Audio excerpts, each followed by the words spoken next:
Hello everyone, welcome back to my channel and I hope that you are all doing very well. So today in this video we'll be discussing a summary of the novel The Curious Incident of the Dog in the Night Time written by Mark Haddon. So before this summary goes on, let's quickly see the introduction to the author, that is Mark Haddon. He is an English novelist best known for The Curious Incident of the Dog in the Night Time, and he was born in 1962 and now he is 61 years old. So it's the little introduction to the author, and now we'll see the theme of the novel. The first one is truth and the second one is love and safety. So we'll see these three themes as the novel goes on. तो सबसे पहले हम start करते हैं हमारे main character से, जो कि है क्रिस्टोफर बून। तो क्रिस्टोफर बून जो है he is a 15-year-old boy, 15 साल का बच्चा है, and doesn't like somebody's touch, और इसे बिल्कुल नहीं पसंद कि कोई इसे छुए। ठीक है, इसको कोई हाथ लगाए, इसका हाथ पकड़े, इसे बिल्कुल भी नहीं पसंद, और हक करना तो इसके लिए बहुत ज़्यादा दूर की बात है। And he likes prime numbers instead of cardinal number. ठीक है, इसको कार्डिनल नंबर बिल्कुल भी नहीं पसंद, जो होते हैं ना 1 2 3 4 5 6 ऐसे नंबर नहीं पसंद, बल्कि इसे प्राइम नंबर्स पसंद है।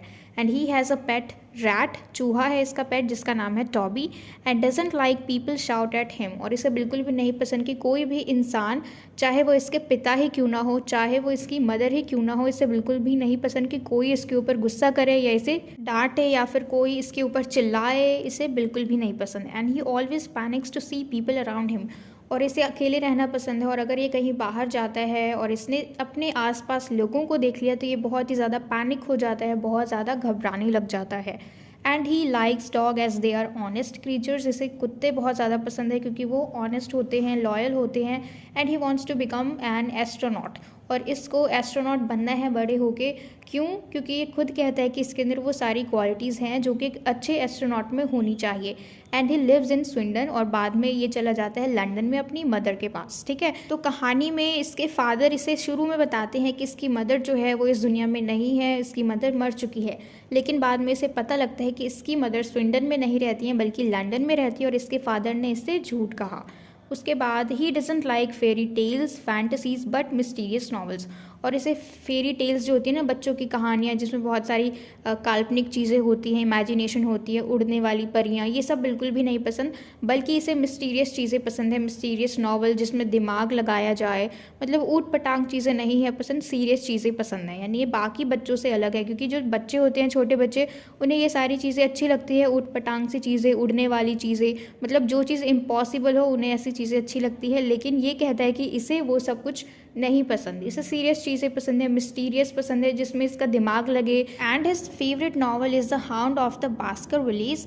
ही find similarities between himself and the detective Sherlock Holmes and concludes that he can be a brilliant detective too. तो जो शेरलॉक होम्स है ये एक डिटेक्टिव है, और ये कहता है कि मैं भी उनकी ही तरह एक ब्रिलियंट डिटेक्टिव बन सकता हूँ। तो ये जो क्रिस्टोफर है ये बाकी बच्चों से बहुत ज़्यादा अलग है, और ये पढ़ने में भी बहुत अच्छा है, स्पेशली इन मैथ सब्जेक्ट, ये मैथ्स में बहुत ज़्यादा अच्छा है। और ये इस नावल में मैथ्स का ए लेवल का एग्ज़ाम देने जाता है, यानी एडवांस्ड लेवल का एग्ज़ाम देने जाता है। और इसकी फेवरेट टीचर है सीओ भान, जो कि इसकी मैथ्स टीचर है, और वो कहता है कि ये सीओ भान जो है ये सिर्फ इसकी टीचर ही नहीं है बल्कि सोलमेट है, क्योंकि ये कहना चाहता है कि काफ़ी सारे लोग हैं जो इसकी बात नहीं समझते हैं, इसको इग्नोर करते हैं। अगर इसे कोई चीज़ एक बार में समझ में नहीं आती है तो वो एफर्ट्स नहीं डालते इसको समझाने के लिए, लेकिन जो सीओ भान है इसकी मैथ्स की टीचर, वो इसके ऊपर बहुत ज़्यादा ध्यान देती है, इसको हर चीज़ अच्छे से समझाती है, और अगर इसे समझ ना आए तो वो बहुत अच्छे से इजी वेज में इसको हर चीज़ अच्छे से क्लियर करके समझाती है। और पढ़ाई के अलावा भी वो बहुत ज़्यादा इसकी हेल्प करती है इसकी लाइफ में, जो भी चीज़ें होती हैं, जो भी डिफ़िकल्टीज़ आती हैं, क्योंकि इसको बताया गया है कि इसकी मदर नहीं है, तो अभी फ़िलहाल ये सिर्फ अपने फादर के साथ ही रहता है स्विंडन में। तो इसके फादर का नाम है एड बून, और इसकी जो मदर है उसका नाम है जूडी बून, और इसका नाम है क्रिस्टोफर बून। अब इसकी फैमिली में ये 3 लोग हैं, इनके अलावा एक छोटा सा रैट है जिसका नाम है टॉबी। ठीक है, तो ये 4 हो गए। उसके अलावा इसके जो पड़ोस में रहते हैं वो है मिस्टर शेयर्स, मिसेस शेयर्स, और उनका एक पेट डॉग जिसका नाम है वेलिंगटन। ठीक है, और इन दोनों के अलावा इनके एक और पड़ोसी है जिनका नाम है अलेक्जेंडर। ठीक है, तो मिस्टर शेयर्स और मिसेस शेयर्स जो है ये दोनों साथ में नहीं रहते हैं, यहाँ पे सिर्फ मिसेस शेयर्स ही रहती हैं इनके घर के पड़ोस में, और मिस्टर शेयर्स जो हैं वो लंदन में रहते हैं, वो भी जूडी बून के साथ, यानी क्रिस्टोफर की मदर के साथ। और ये बात अभी तक क्रिस्टोफर को नहीं मालूम, उसको लगता है कि उसकी मदर इस दुनिया में नहीं है। तो ये था हमारा छोटा सा बैकग्राउंड। अब हम चलते हैं इस पूरी नॉवल को शुरू करते हैं। तो ये देखो किस तरीके से शुरू होता है। जो मिसेस शेयर्स का डॉग है वेलिंगटन, वो इस गार्डन में, यानी क्योंकि अभी आधी रात हो रही है, मिडनाइट का वक्त है, और इनके गार्डन में ये वेलिंगटन मरा हुआ है। कैसे मरा हुआ है? इसके पेट में एक पिच फॉर्क है, यानी जो पेड़ की डाल होती है उससे उसको मारा गया है, ठीक है। और ये देख के जो क्रिस्टोफर है उनके यार्ड में जाता है, उनके गार्डन में जाता है, और देख के बहुत ज़्यादा सैड हो जाता है। वो उसके पास जाता है, उसको सहलाता है, फिर उसके पेट से पिच फॉर्क निकालता है, और इतने में ही वहाँ पे मिसेस शेयर्स आ जाती हैं और वो इल्ज़ाम लगाने लग जाती है इसके ऊपर, क्रिस्टोफर के ऊपर, कि उसी ने वेलिंगटन को मारा। लेकिन रियलिटी ये नहीं है। इसके ऊपर एक इल्ज़ाम लग चुका है कि क्रिस्टोफर ने वेलिंगटन को मारा, जबकि क्रिस्टोफर और वेलिंगटन बहुत अच्छे दोस्त थे, क्योंकि क्रिस्टोफर को किसी इंसान के साथ रहना पसंद नहीं था, किसी बच्चों के साथ खेलना पसंद नहीं था, तो वो वेलिंगटन के साथ ही खेलता था।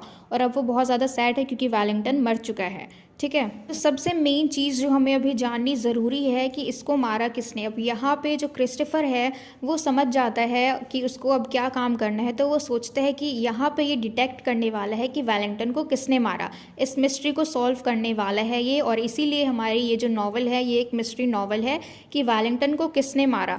तो सबसे पहले मेन चीज़ जो हमें जाननी है वो ये जाननी है कि क्रिस्टोफर के जो फादर हैं एड बून और मिसेस शेयर्स, इनका साथ में अफेयर है, और जो मिस्टर शेयर्स हैं और जो क्रिस्टोफर की मदर है जूडी बून, इनका अफेयर है।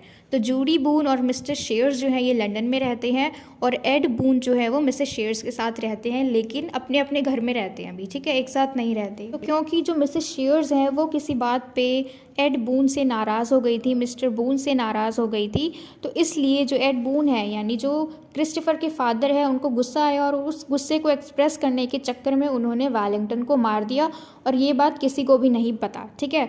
और अब ये जो क्रिस्टोफर है ये अपने फादर को बोलता है कि ये इल्ज़ाम मेरे ऊपर लगाया गया है, तो मैं इसे डिटेक्ट करके रहूँगा, इस मिस्ट्री को सॉल्व करके रहूँगा कि इसको किसने मारा। तो इस बात को सुन के जो उसके पिता हैं मिस्टर बून जो है वो बहुत ज़्यादा गुस्सा करने लग जाते हैं उसके ऊपर। जब उसके फादर अगले दिन उसे घर में अकेला छोड़ के जाते हैं तो वो अपने फादर के अलमीरा में जाके देखता है, वहाँ पे उसे कुछ लेटर्स मिलते हैं जो कि उसकी मदर के होते हैं, और उसको मालूम है कि उसकी मदर इस दुनिया में नहीं है। लेकिन उस लेटर को जब वो देखता है तो वो अपने मदर की हैंड राइटिंग को अच्छे से पहचान जाता है, और उस लेटर के ऊपर पूरा एड्रेस लिखा हुआ है जहाँ पे उसकी मदर रहती है, ठीक है।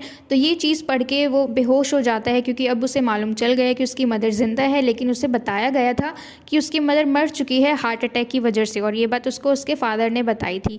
तो ये पूरा लेटर देखता है, पूरा मतलब देख के बेहोश हो जाता है, वहीं गिर जाता है, और सारे लेटर्स भी आसपास गिर जाते हैं, ठीक है। और जब उसके फादर वापस आते हैं जॉब पे से, तो वो देखते हैं इस हालत में क्रिस्टोफर को, तो वो बहुत ज़्यादा सैड हो जाते हैं, डर जाते हैं, और क्रिस्टोफर उनके पास नहीं आना चाह रहा, ठीक है, मतलब वो दूर दूर से ही। तो उसके फादर जो है उसकी उंगलियों को टच करते हैं, क्योंकि इसके लिए टच करना बहुत ज़्यादा बड़ी बात है, तो उसके लिए उसके हाथों को टच किया, उसकी उंगलियों को टच किया, वही उसके लिए हक करने के बराबर है, ठीक है। तो उसके फादर बहुत ज़्यादा इमोशनल हो जाते हैं, और वो डर जाते हैं कि कहीं क्रिस्टोफर छोड़ के भाग ना जाए, ठीक है। तो वो सारी बातें बता देते हैं कि वेलिंगटन को उन्होंने खुद ने मारा है, अपने हाथों से उन्होंने वेलिंगटन को मारा। तो ये बात सुन के जो क्रिस्टोफर है ये बहुत ज़्यादा शॉक्ड हो जाता है और डर जाता है। वो सोचता है कि उन्होंने एक मासूम से जानवर को नहीं छोड़ा, उसको मार दिया, तो फिर मैं कैसे सेफ़ हूँ अपने खुद के फादर के साथ, ठीक है। तो ये सब कुछ सोच के वो बहुत ज़्यादा डरता रहता है, और जब उसको उसकी मदर का लेटर मिल ही चुका है और उसमें एड्रेस भी है, तो वो अपनी मदर के पास चला जाता है, अपने फादर से छुप के लंदन में। जब वो लंदन में अपनी मदर के पास जाता है तो वहाँ पे मिस्टर शेयर्स भी होते हैं, और वो क्रिस्टोफर को देख के ज़्यादा खुश नहीं होते, क्योंकि वो समझते हैं कि ये जूडी बून के एक्स हस्बैंड का बेटा है, ठीक है। तो इसलिए ये चीज़ बहुत ज़्यादा अनएक्सेप्टेबल है मिस्टर शेयर्स के लिए। वो बहुत ज़्यादा गुस्सा करने लग जाते हैं, और वो नहीं चाहते कि जूडी बून जो है वो मिस्टर शेयर्स के साथ और क्रिस्टोफर के साथ ये लोग एक अपार्टमेंट में ही रहे, यानी मिस्टर शेयर्स नहीं चाहते कि क्रिस्टोफर इनके साथ रहे। लेकिन फिर क्रिस्टोफर जो है 1-2 दिन बाद ज़िद करने लग जाता है कि सुन चलो मुझे अपने ए लेवल का एग्ज़ाम देना है। तो इसकी मदर पहले मना करती है, लेकिन बाद में मान जाती है, क्योंकि इनका बिल्कुल भी अच्छा नहीं चल रहा है अभी मिस्टर शेयर्स के साथ, क्योंकि मिस्टर शेयर्स को प्रॉब्लम है क्रिस्टोफर से। तो ये लोग वापस चले जाते हैं स्विंडन में। तो स्विंडन में जाके जो क्रिस्टोफर की मदर है वो एक गार्डन में काम करने लग जाती है, और क्रिस्टोफर जो है ये अपने मैथ्स का ए लेवल का एग्ज़ाम देता है, और फॉर्चुनेटली वो इसमें पास भी हो जाता है। उसके बाद वो आगे की प्लानिंग करता है कि मैं एक बड़े से यूनिवर्सिटी में जाऊंगा और बड़े होकर एक अच्छा नॉवेलिस्ट बनूंगा, डिटेक्टिव बनूंगा, और उसका दूसरा सपना क्या है कि उसको एक एस्ट्रोनॉट भी बनना है। और ये जो बच्चा है क्रिस्टोफर, जो कि सिर्फ 15 साल का है, इसको थोड़ा सा बिहेवियरल प्रॉब्लम भी है, क्योंकि ये अपने आसपास लोगों को देख के बहुत ज़्यादा डर जाता है, चिल्लाने लग जाता है, बेहोश हो जाता है। इसको बिल्कुल भी नहीं पसंद कि ये अपने आसपास लोगों को देखे, ठीक है, इसको बर्दाश्त नहीं, इसे अकेले रहना ही पसंद है और इसे डॉग्स पसंद है। और क्योंकि ये अकेला ही रहता है तो ये काफ़ी बार मैप्स को भी यूज़ करता है, जो डायग्राम्स होते हैं, डिज़ाइंस होते हैं, जैसे हम बैठे बैठे इमेजिन करने लग जाते हैं ना आसमान में देख के, और जब बादल होते हैं वो अलग अलग शेप्स में आ जाते हैं तो हम इमेजिन करते हैं कि ये पेड़ है, ये खरगोश है, वॉट जो भी हम इमेजिन करते हैं। तो इसी तरीके से इन डायग्राम्स के यूज़ से ये अपने इमेजिनेशन के थ्रू काफ़ी सारी चीज़ों को इमेजिन करता है, और ऐसे ही इसका टाइम पास होता रहता है, क्योंकि इसे लोगों के साथ टाइम स्पेंड करना बिल्कुल नहीं पसंद। तो इसलिए ये अकेले रहना ही पसंद करता है और इसकी ज़िंदगी में सिर्फ गिने चुने लोग ही हैं, ठीक है। तो इसी के साथ हमारी ये नॉवल ख़त्म होती है। और वैसे तो ये नॉवल बहुत ज़्यादा लंबी है, लेकिन इसमें हम सिर्फ समरी को डिस्कस कर रहे हैं, इसीलिए ये छोटी है। So if you want the detailed explanation of this video, then I have made another separate video on this topic, in which I have shared introduction to the story, introduction to the author, explanation of the characters, and explained summary, analysis, themes, and everything. So if you want, then I've given the link of that video in the description box so that you can find it and get it better. So I'm hoping that you've really understood this novel, and if so, then please let me know in the comment box if you like this video, and share it with your friends as well so that they can get help from it. And don't forget to subscribe my channel. Until we meet in the next video, keep learning.